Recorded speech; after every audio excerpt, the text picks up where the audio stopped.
11 o'clock. Wow, happy Sunday. Everybody sing praise, praise, praise, praise, praise for the journey of awakening. Everybody sing praise, praise, praise, praise, praise for the journey of awakening.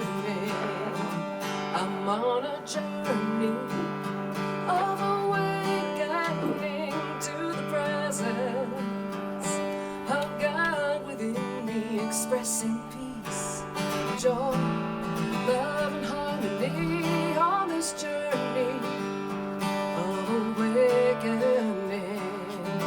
Everybody sing praise, praise, praise, praise, praise for the journey of awakening. Everybody sing praise, praise, praise, praise, praise for the journey of awakening.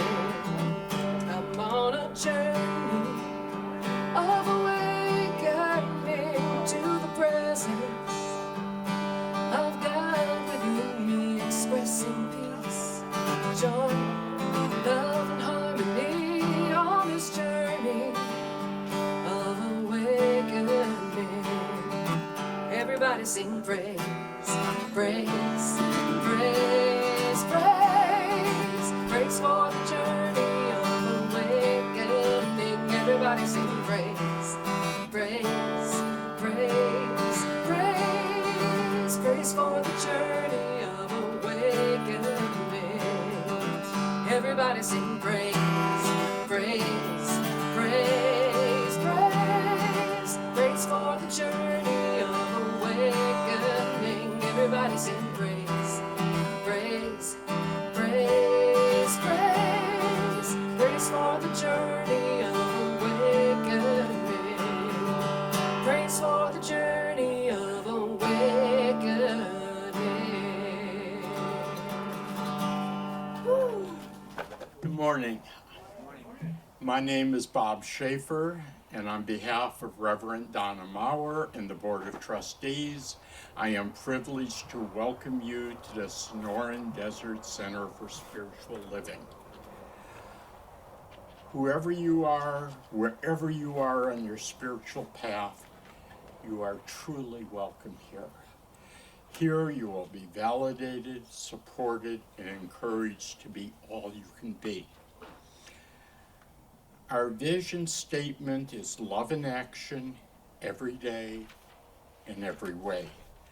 And we express this love by learning and living the principles of the science of mind, which is on the back of your program. And if you'd read along with me, please.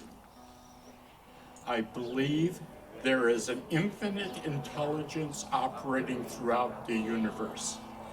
I believe this intelligent power is only good. I believe this intelligence expresses as me.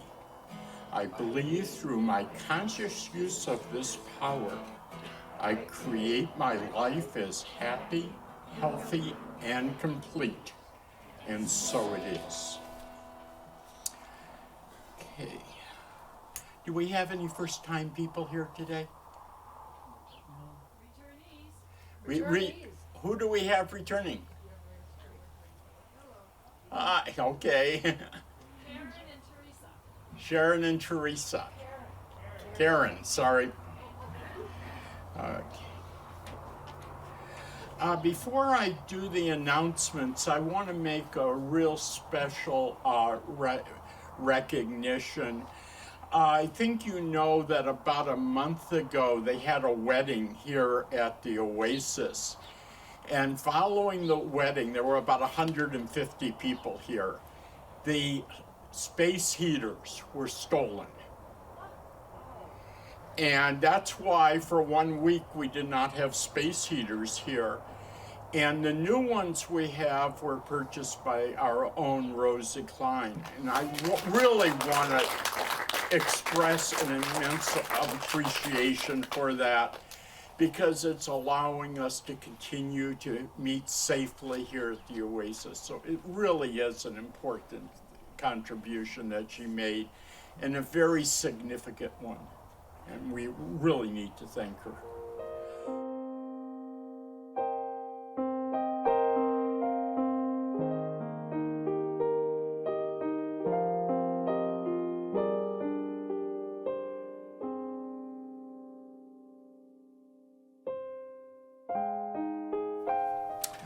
Okay, last comment.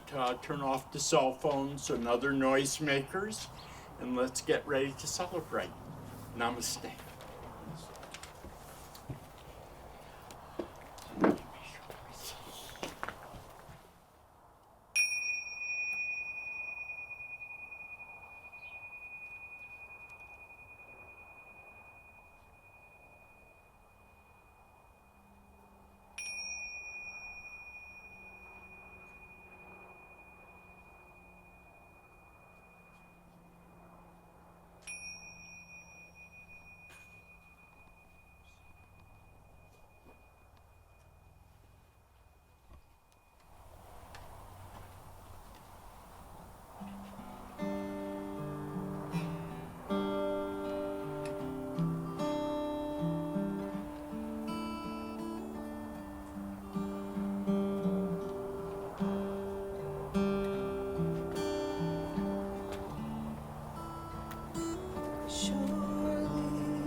This place, I can feel the mighty power and the grace. I can feel the brush of angel wings. I see glory on each face. Surely the presence of God is in this place.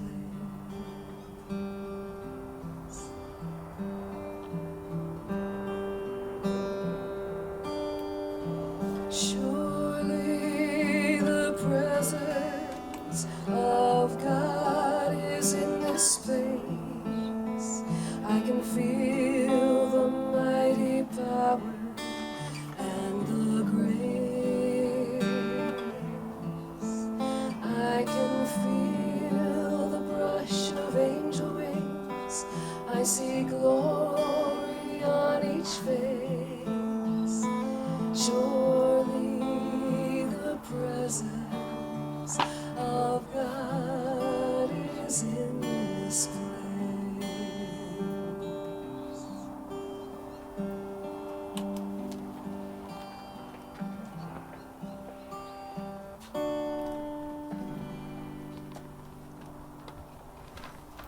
Good morning. My name is Judy, and it's my pleasure to be your practitioner this morning. Nice to see all your beautiful faces today. Thank you for coming. If you would care to close your eyes, get comfortable while I do the invocation. We breathe in, and we breathe out. We breathe in, and we breathe out. The air that we are breathing is God's air. There is nowhere you are and God is not, according to religious science. God is in, around, and through all, because God is all. Now we are so very thankful for this perfect air that is the air of God that we are breathing right now. And we affirm that as we say together, and so it is. Thank you. Now I'd like to read something for you. I wrote this a few years back. I hope you enjoy it. How do we get in touch with the oneness? Do we just get on the phone and dial universal oneness? Well, perhaps we could write a letter and we could mail it to the oneness of all there is. Well, we know it's somewhere, but how do we actually make any contact The answer is very simple. Just go inside, meditate, read something inspiring, or you could listen to some music, perhaps paint a beautiful picture, whatever appeals to you. You have to quiet your mind chatter, and then you're going to be able to make a connection. The more that you practice, the easier it will become. Soon you can just be still. You'll know that the source of all there is, this special feeling, it's inside you, where it's always been, just waiting to be remembered. The world in which you live will never be the same once you wake up and remember. Namaste.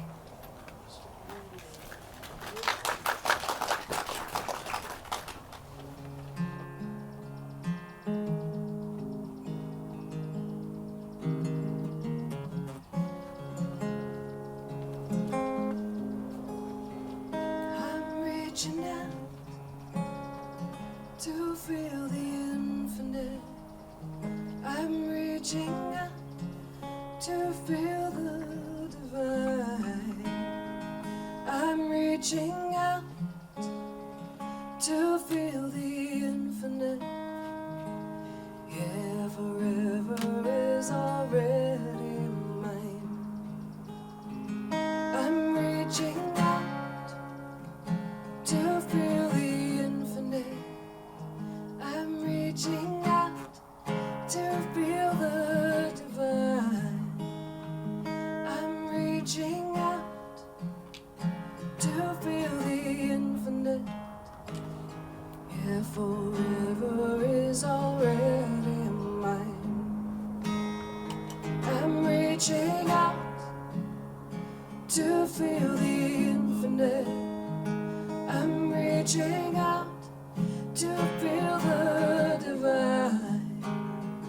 I'm reaching out to feel the infinite. Yeah, forever is already mine. Yeah, forever is already mine. Forever is already mine. Good morning. Let's see how we're doing here. Okay. Our theme for the month of January is awakening. And of course, we're talking about spiritual awakening as each one of us is kind of learning how to walk on this planet as a spiritual being, having a human experience. And that awakening begins when we sense that there's something more to us than what we can discern with our logical mind. And one of the first signs of awakening is awareness, or maybe awareness, as we practice awareness, that leads us to awakening. And that means it's being conscious of what is going on both around us and within us, what we are thinking, how we're acting, how we're reacting, what is happening in our world of emotions, what is happening in our world of affairs. But Thich Nhat Hanh says that awareness is like the sun. When it shines on things, they are transformed. And Eckhart Tolle writes, awareness is the greatest agent for change. You know, last week we talked about change and how we process it. William Bridges, who wrote Managing Transitions, Making the Most of Change, tells us that change is a shift in the external conditions. It is followed by transition, which is the mental and emotional transformation that we must undergo so that we can incorporate the change into our life. And last week we talked about his 3 phases, which begins with the ending, where change is happening, the transition, where we emotionally process what is happening, and the beginning, when we embrace what is happening.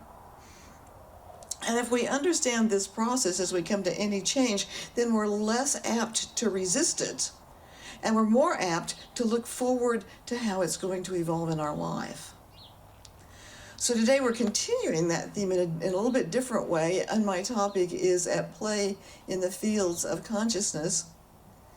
And again, here's another idea of things that if we're aware of what's going on with us, then we can see where we are in alignment with those attributes of spirit and when we're not. Reverend Marcia Sutton, I'm going to go over these because I know you all know them, but it just felt to me like this is a time to reiterate them. Reverend Marcia Sutton's created the model for the levels of consciousness of our life, and anyone who's taken financial freedom has already been exposed to these. But rather than fields, she calls them kingdoms of consciousness. And there's the consciousness of uncertainty, the kingdom of uncertainty, the kingdom of dominion, the kingdom of freedom, and the kingdom of absolute freedom. And then both Dr. Michael Beckwith and Mary Mannon Morrissey have identified these same four areas of consciousness, only they've called them the kingdoms of why me, by me, through me, and as me, which to me is a little bit easier to understand because I absolutely know when I'm saying why me. So that's the kingdom of uncertainty when we ask the question, why me? And really that's our usual reaction when we experience something that we don't like, or when things don't go our way, and get up and spill coffee on our brand new shirts. Oh, why me? And we lament, why do these things always have to happen to me? So in this why me stage, we're not at fault for anything. We blame others. There's a beautiful thing. Brene Brown talks about spilling a cup of coffee in the morning and blaming her husband because he kept her up late the night before, and when she got up, she would put the coffee in the wrong place. She blamed her husband for spilling a cup of coffee over her shirt, when he was at work, So, but we tend to do that. As human beings, we tend to do that. So we tend to blame others, and we don't want to take responsibility for anything. So, and the other statement that we hear a lot in our head, if we're coming from why me, is if only. If only. Mary Mannon Morrissey says the reality is that your response to circumstance, not the event itself, determines the way you are. This stage of awakening is actually a stage of sleep. We are asleep to ourselves as co-creators. We are asleep to the power we have as a co-creator to choose any possible future. We are sure life is happening to us, never realizing the power of the thoughts that we hold. And she tells a story, I think it's in Building Your Field of Dreams, she tells the story of Amy, who shared her husband's dream to enter politics. And she worked night and day with him to help him win his seat in the state Senate. And the morning after the victory party, her husband came to her and said, "I'm in love with my secretary, I want a divorce." So Amy held on to her anger, resentment, and victimization for a long time. And then she signed up for a workshop with Mary Mannon Morrissey. And then at some point during that workshop, she had an awakening. And she realized that it was her perception of the events and not the events themselves that had ruled her feelings and her entire belief system. So with this new awareness, she could release the blame, she could release her victimhood, and she could claim her freedom. Amy had been raised in bear country, and so she knew a lot about them, and she shared with the workshop participants. She said mother bears usually have twin cubs, which they take care of for about 2 years. They teach the cubs to climb, fish, forage for food, whatever they need to do. And then when the cubs are about 2 years old and it's time to wean them, the mother instructs each cub to climb a tree and stay there. And then she leaves, never to return. The cubs stay in the tree, sometimes for days, until extreme hunger makes them climb down and enter life on their own. And then Amy said, I've been stuck in my tree for 8 years. It is time I climbed down. So in the kingdom too, the kingdom of dominion, we begin, like Amy, to take control of our life. We begin to see that our thought is creative. We tap into those new capacities that we really didn't know we had. And we move from why me to by me. These are things not done to me anymore. I have control. They're done by me. When I remember Michael Beckwith saying that when we move from these levels of consciousness, we have to always give up something in order to embrace the new.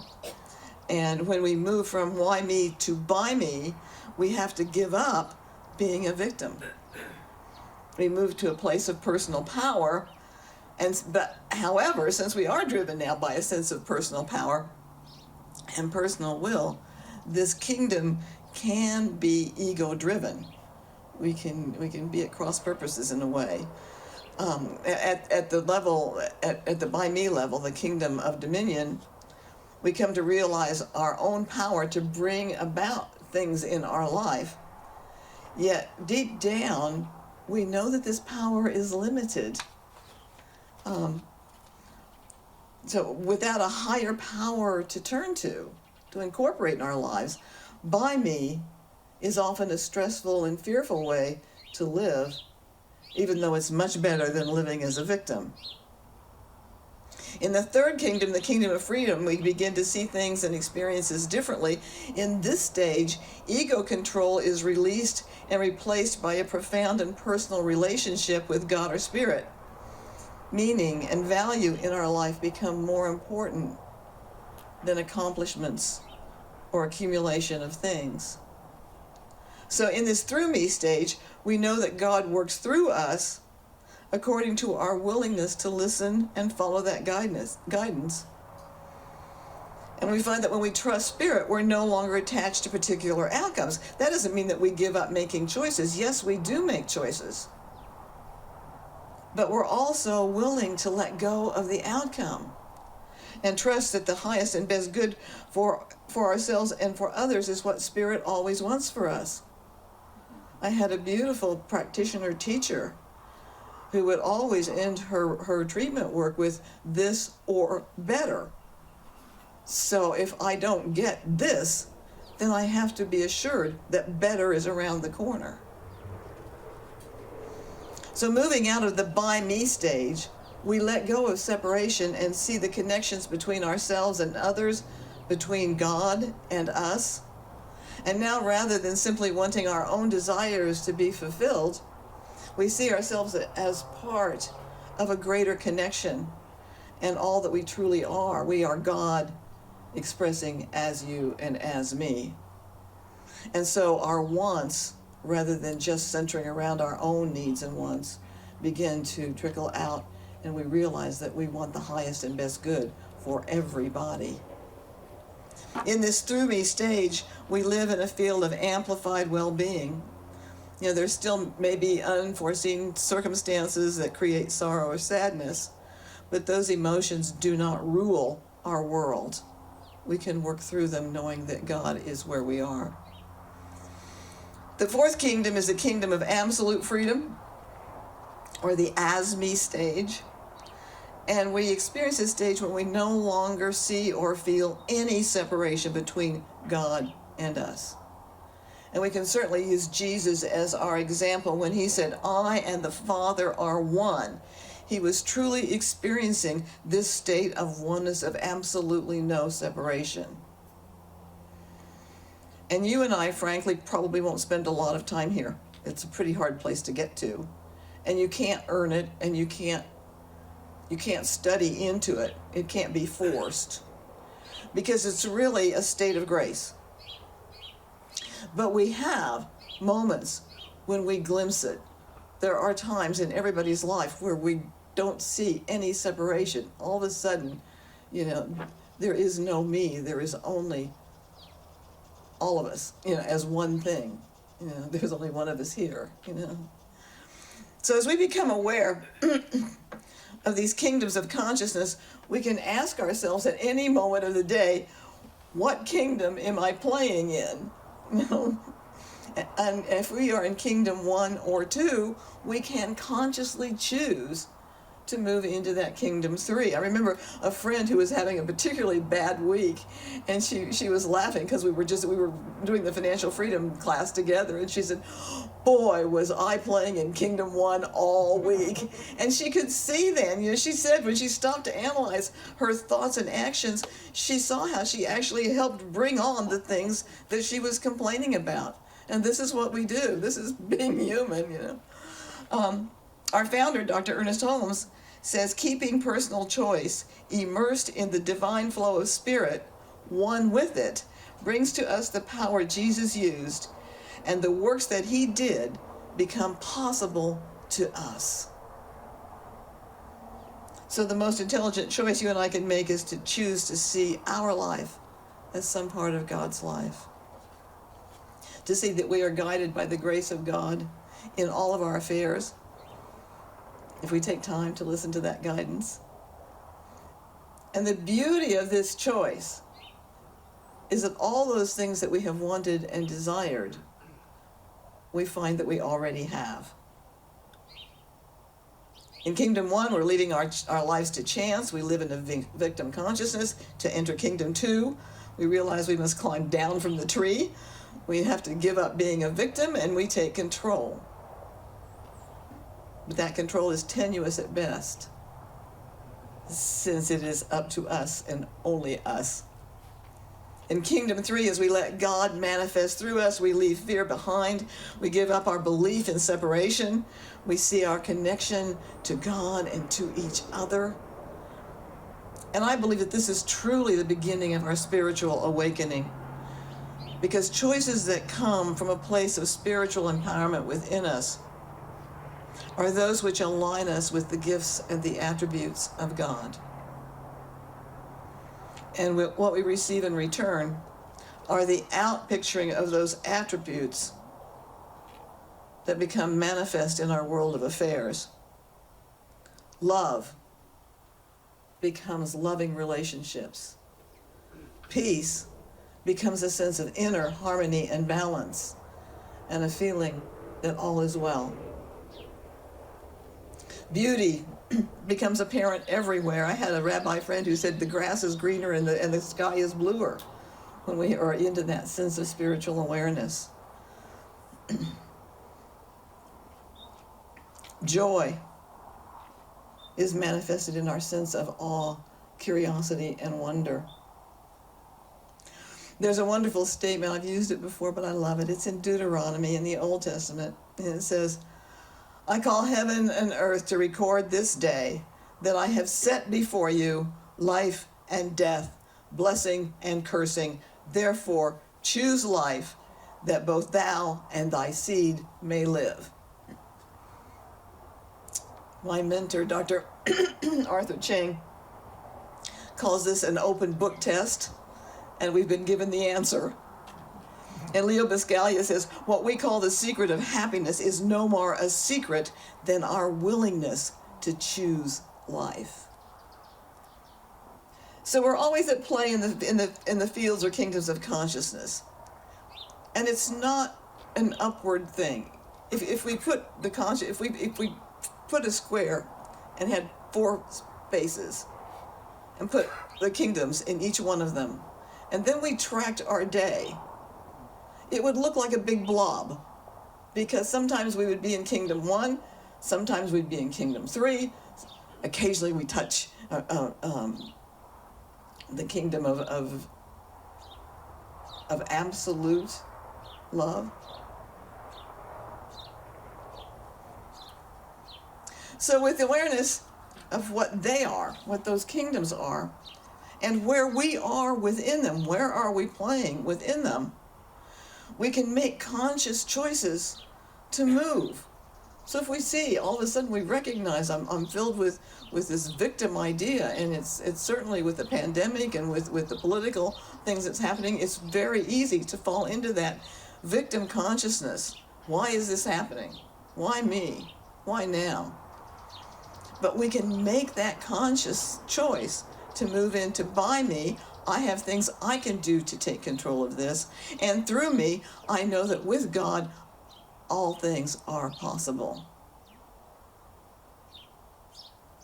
And when we live mostly through that through me kingdom, we beckon those moments of pure grace when we experience that complete immersion of God as me.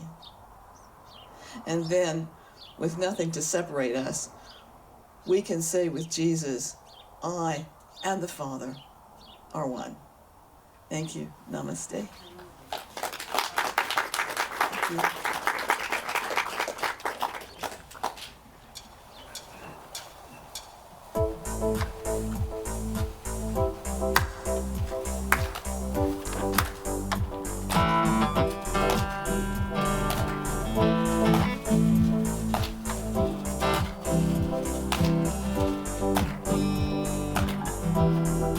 Changes in the air, just breathe it in.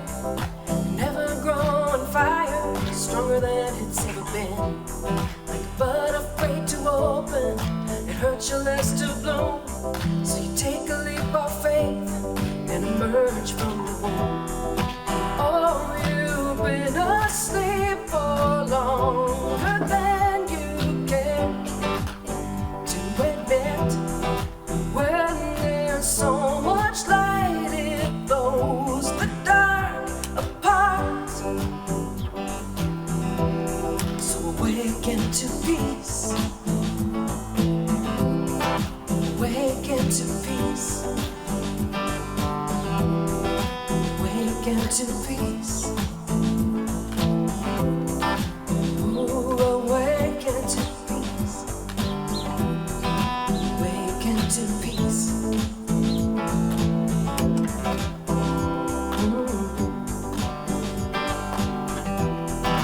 Path appears before you. You walk in raising ease, as subtle as the rain, falling light upon your face. But it's not a field of poppies to lull you back to sleep. Stunning road of light, paved stripped you of your grief. Oh, how long will it take to understand that the future of our world is in our minds and in our hands? Awaken to peace, awaken to love, awaken to joy, something from above. Awaken to peace, awaken to love, awaken to joy, something from above. But don't forget the very hardest part. It's the journey from your mind into your heart. So open up your eyes, you'd be so surprised at what you have to give when you reach inside. Awaken to peace, awaken to love, awaken to joy, something from above. Awaken to peace, awaken to love, awaken to joy, something from above. Awaken to peace, awaken to love, awaken to joy, something from above. Awaken to peace, awaken to love, awaken to joy, something from above. Gotta pray for peace, gotta pray for love, gotta pray for joy, something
My gift goes forth to heal, prosper, and bless all that it touches.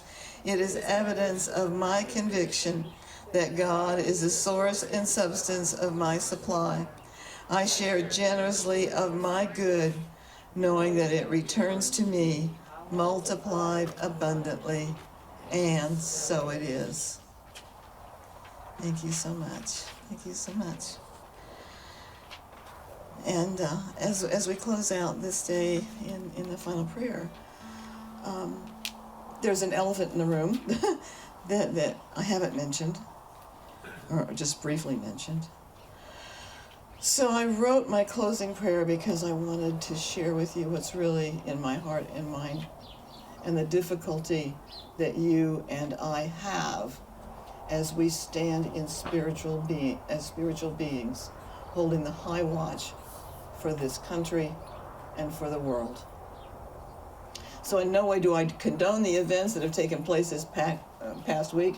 I do believe that we have a moral obligation to look with spiritual eyes behind the experiences to the truth that there is only God.